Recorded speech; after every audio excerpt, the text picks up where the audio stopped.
The gold-plated hallway of the world's most expensive mega yacht was supposed to be a place of quiet luxury. Instead, it was the stage for a confrontation that no one saw coming. Leo stood in front of the carved mahogany doors of the presidential suite. His faded utility jacket and scuffed boots, still carrying a trace of soil from his morning in the garden, looked completely out of place against the velvet wallpaper. Across from him stood Victoria. She was the chief executive of the cruise line, a woman who measured human worth strictly by designer labels and offshore bank accounts. With a sharp flick of her wrist, she signaled her security team to grab Leo's modest duffel bag and throw it down to the economy deck. She told him with a cold smile that people like him were a glitch in their system and did not belong on her VIP floor. Leo did not raise his voice. He didn't clench his fists or show even a hint of the fear she expected.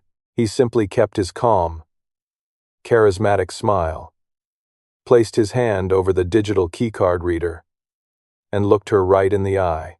He told her quietly that she was currently obstructing the actual owner of this entire system.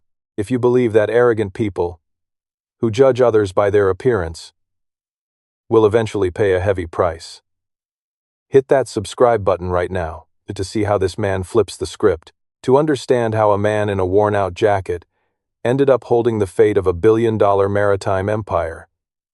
We have to go back exactly 1 hour. The boarding terminal at the harbor was buzzing with the elite. Leo was holding the hand of his 8-year-old son, Max. They were supposed to be on a birthday trip, a promise Leo made to show his boy the vastness of the ocean. Leo was not the poor, struggling man Victoria assumed him to be. Years ago, he had built his fortune from nothing, diving deep into the MMO space and mastering core tech algorithms with an unmatched ability to learn fast and execute faster. He was a man of his word, someone who never feared failure, always radiating positive energy and a relentless drive for financial freedom. But wealth didn't change his core. Instead of buying sports cars, he found joy in growing organic vegetables, raising fish in his backyard, and teaching Max that true value comes from character, not cash. He intentionally lived a simple life, blending in, completely unbothered by the flashy expectations of the world. But Victoria lived for those expectations. When she spotted Leo at the VIP check-in desk, accompanied by a tech billionaire who was furious about not getting the presidential suite, her eyes narrowed in disgust. The billionaire, draped in a custom Italian suit, was loudly demanding an upgrade. Victoria took one look at Leo's muddy boots and made her choice.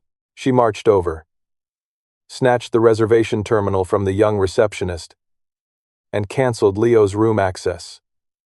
On the spot, she announced loudly to the crowded lobby that there had been a pathetic system error. She said a premium suite, reserved for titans of industry, would never be handed over to a common laborer looking for a lucky break. Laughter rippled through the line of wealthy passengers. Max squeezed his father's hand, his small eyes darting around nervously as the crowd mocked them. Leo knelt down, right there on the polished marble floor, completely ignoring the whispering elite. He smiled warmly at Max, telling him that a man's worth is never defined by the clothes on his back or the opinions of strangers. Right now, if you believe that a father's dignity cannot be measured by designer brands, drop a comment saying, "I believe in true values," to affirm that to the universe. Victoria wasn't finished. She wanted to make an example out of him, to appease the angry billionaire standing by her side. She instructed her head of security to escort Leo and Max down to the lowest deck or off the ship entirely if they caused a scene. The billionaire smirked, tossing his platinum card onto the counter and telling Leo to take a few $100 and go buy his kid a burger instead. But Leo was a man of action. He didn't argue with them, And he certainly didn't accept the insult. He simply pulled a battered laptop out of his canvas bag. With a few rapid keystrokes, his fingers flew across the keyboard, tapping into a global financial liquidity gateway. He was always a quick learner, and he knew the underlying code of this cruise line's booking network better than the engineers who maintained it. Behind the counter, Sarah, the young and observant receptionist, stared at her monitor in absolute horror. A red flashing warning had just overridden the entire dashboard. The screen read, "Override denied, master trust required." She tried to warn Victoria, her voice shaking as she pointed at the terminal. But Victoria swatted her hand away, calling her incompetent and threatening to fire her if she didn't print the new keycards for the billionaire immediately. The tension in the terminal reached a boiling point. Security guards began circling Leo, their hands resting on their radios, ready to drag him and his son out into the rain. The billionaire impatiently grabbed his new cards and started walking toward the private boarding bridge. Faced with this overwhelming arrogance, if you always choose kindness and integrity over brute force. Comment, I believe in true values. To give this incredible father your strength. Leo closed his laptop with a soft click. He stood up, his posture relaxed, but commanding a sudden, unexplainable authority that made the lead security guard hesitate. He told Victoria that she had exactly 60 seconds to realize the mistake she had just made before it became irreversible. Victoria laughed in his face, completely blind to the storm that was about to hit her. She thought power was something you wore on your wrist, completely unaware that true power was currently standing quietly right in front of her. She mocked his cheap laptop, assuming it was some outdated piece of junk he used to play video games. She didn't know that through those very keys, Leo had just initiated a protocol that would freeze the assets of the very vessel they were standing on. The wealthy passengers continued to point and stare, taking out their phones to record what they assumed was a beggar getting kicked out of a luxury establishment. They whispered about how the cruise line needed better security to keep the riffraff away from the first-class amenities. Leo looked around at the crowd, feeling no anger, only a deep sense of pity for people so trapped in their own superficial bubbles. He tightened his grip on his son's hand, ensuring Max felt safe and protected amidst the chaos. He knew that in life, you never let the loud, insecure voices drown out your own quiet confidence. His journey, from grinding day and night on the internet to achieving total financial independence, had taught him one vital lesson. The most dangerous person in the room is never the one shouting the loudest. It is the one who remains perfectly silent while holding all the cards. And Leo held the entire deck. The digital clock above the boarding gate ticked down, marking the last few seconds of Victoria's undisputed reign. She checked her diamond watch, tapping her expensive heels on the floor, waiting for the security guards to finally grab this stubborn man by the arms. Leo didn't say it out loud. He just stood there, completely relaxed, while Victoria scoffed and waved her security team forward. "Grab him," she barked, her voice echoing down the gold-plated hallway. "And get that kid out of my sight." But before a single hand could touch Leo's faded jacket, the entire terminal went dead silent. Not because people stopped talking, but because the massive overhead speakers let out a sharp, piercing electronic chime. It wasn't a standard announcement tone. It was the deep, vibrating sound reserved for absolute maritime emergencies. The massive digital screens lining the walls, which previously displayed luxury watch advertisements and pristine tropical beaches, flickered violently. They all went completely black. A collective gasp rippled through the wealthy crowd. A moment later, a single, undeniable line of text appeared in stark white letters Across every monitor in the building, global asset freeze initiated. Override code, Horizon Trust. Every heavy electronic door leading to the VIP bridge slammed shut with a heavy metallic thud. The green indicator lights above the presidential suite scanners instantly turned a solid, unforgiving red. The ship was entirely locked down. Victoria stopped tapping her designer heel. She blinked, looking around in frantic confusion. What is this? Is this a system failure? Get it down here right now, she yelled at Sarah, her voice cracking slightly under the pressure. But Sarah didn't touch her phone. She didn't call anyone. She just stared at her monitor. The color completely drained from her face. Ma'am, it's not a failure. It's a master lockout. It's coming directly from the corporate holding level. We have zero control. Before Victoria could even process what that meant, the intercom crackled to life. It was Captain Harrison. He was a veteran of the sea, a man who never sounded nervous. But right now, his voice was audibly shaking. Attention all passengers and terminal staff. We have just received an emergency directive from the board of directors. All departures are indefinitely grounded. The parent company's core debt, along with the entire operating software of this vessel, have just been successfully acquired. We are instructed to surrender immediate operational control to the primary shareholder, Mr. Leo. The captain paused, clearly reading the name off a screen, and struggling to believe it. The Leo Horizon Trust. The silence in the terminal was absolute. It was the kind of quiet that feels heavy in your chest. Every single pair of eyes slowly turned away from the massive screens and landed right back on the man standing by the counter, in the scuffed, muddy boots. The tech billionaire, who had been impatiently tapping his platinum card against his leg, suddenly dropped it. It clattered loudly against the marble floor. He recognized the name, Horizon Trust. In the high-stakes tech world, that was the ghost entity that owned the proprietary MMO algorithms and payment gateways his entire software company relied on to function. He realized, with a sickening drop in his stomach, that the man he just told to go buy a cheap burger could single-handedly dismantle his entire net worth before lunch. He didn't say a word. He didn't ask for an apology.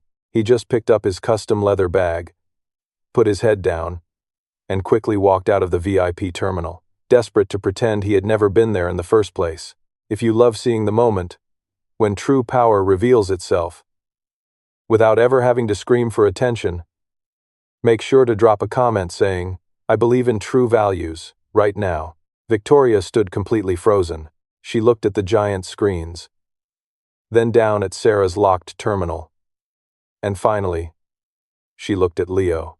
Her mind scrambled to find a loophole, a mistake, some logical explanation where she was still in charge. You can't be," she stammered, the sharp arrogance entirely gone, replaced by a hollow panic. "You don't look like an owner. You have mud on your shoes." Leo finally took a step forward. He didn't gloat. He didn't raise his voice or demand that she bow down to him. He simply looked at her with the same calm, unshakable patience he had shown since the moment they met. "Victoria," he said gently, his voice carrying effortlessly in the quiet room, "does the employee handbook recommend throwing the majority shareholder down to the economy deck? Or was that just a personal touch you added for fun?" The wealthy crowd, the exact same people who were laughing and recording him on their phones just minutes earlier, suddenly started stepping back. People were hurriedly deleting their videos, trying to physically distance themselves from Victoria. The security guards immediately took their hands off their radios, taking a massive step away from Leo, looking utterly terrified that they had almost laid hands on the man who paid their salaries. Victoria tried to speak, but her throat tightened. No words came out. She had built her entire career, her entire identity, on the belief that a suit made a man. She truly believed that judging people by their cover was a valid business strategy. And right now, The man in the worn-out jacket held the keys to her entire existence. Leo didn't waste time trying to break her down. He didn't need to. The truth had already done that for him. He turned his attention to Sarah, the young receptionist, who had actually tried to do her job. "Sarah, right?" he asked. She nodded nervously, her hand still shaking over her keyboard. "You're the only person here who actually checked the system. Instead of checking my clothes, I need someone competent. Running the VIP division. Congratulations on the promotion. Please process Victoria's termination paperwork immediately and have security escort her off my property." Victoria's mouth fell open in pure horror. But the security guards she had just ordered to throw Leo out were already moving toward her. They asked her, politely but firmly, to hand over her corporate ID and step away from the desk. This is the hard reality of life. The loudest people in the room are usually the most fragile, hiding behind brands and titles. If you stand with Leo and his way of handling disrespect, comment, "I believe in true values." And let's keep spreading this energy. With the chaos settling and the crowd completely subdued, Leo didn't throw a massive party. He didn't stand on a chair and demand everyone acknowledge his wealth. He simply walked over to the scanner, tapped his cracked phone against it, and watched the red light turn back to a welcoming green. The heavy mahogany doors to the presidential suite clicked open. He looked down at Max, who was staring up at his dad with wide, amazed eyes. "Come on, buddy, let's go look at the ocean." Later that evening, as the sun began to set, painting the sky in deep, incredible shades of orange and purple, Leo and Max stood on the massive private balcony of the suite. The cool ocean breeze ruffled their hair. Max was holding a glass of juice, looking out at the endless water. "Dad," Max said softly, looking up, "why didn't you just tell them who you were right away? Why did you let that lady say all those mean things about us?" Leo smiled, a genuine, warm smile. He leaned against the glass railing, keeping his eyes on the horizon. "Because, Max, if you have to yell at people to tell them you're powerful, you really aren't. Look at the ocean down there." He pointed to the deep blue water. "It doesn't make a loud noise to prove how deep it is. It's completely silent on the surface, but underneath, it holds the strength to move the entire world." He knelt down to his son's eye level, resting a hand on the boy's shoulder. "Never let someone else's insecurity force you out of your peace. You build your value in quiet. You grow your mind, you master your skills, and you stay humble. Because when the storm comes, the people who only care about looking rich will wash away. But the people who actually are rich in their minds, their skills, and their hearts, they stand firm." It's a lesson we all need to remember. In a world obsessed with showing off, money can buy you a lot of things. It can buy you a ticket on a mega yacht. It can buy you an Italian suit. But it can never buy you class. And it certainly can't buy you respect. True wealth is silent. It's the ability to walk away from drama, knowing exactly what you bring to the table, and never needing to prove it to strangers. If you made it this far, you're the kind of person who values substance over superficiality. Hit that subscribe button. Leave one last comment saying, "I believe in true values," and I'll see you in the next story.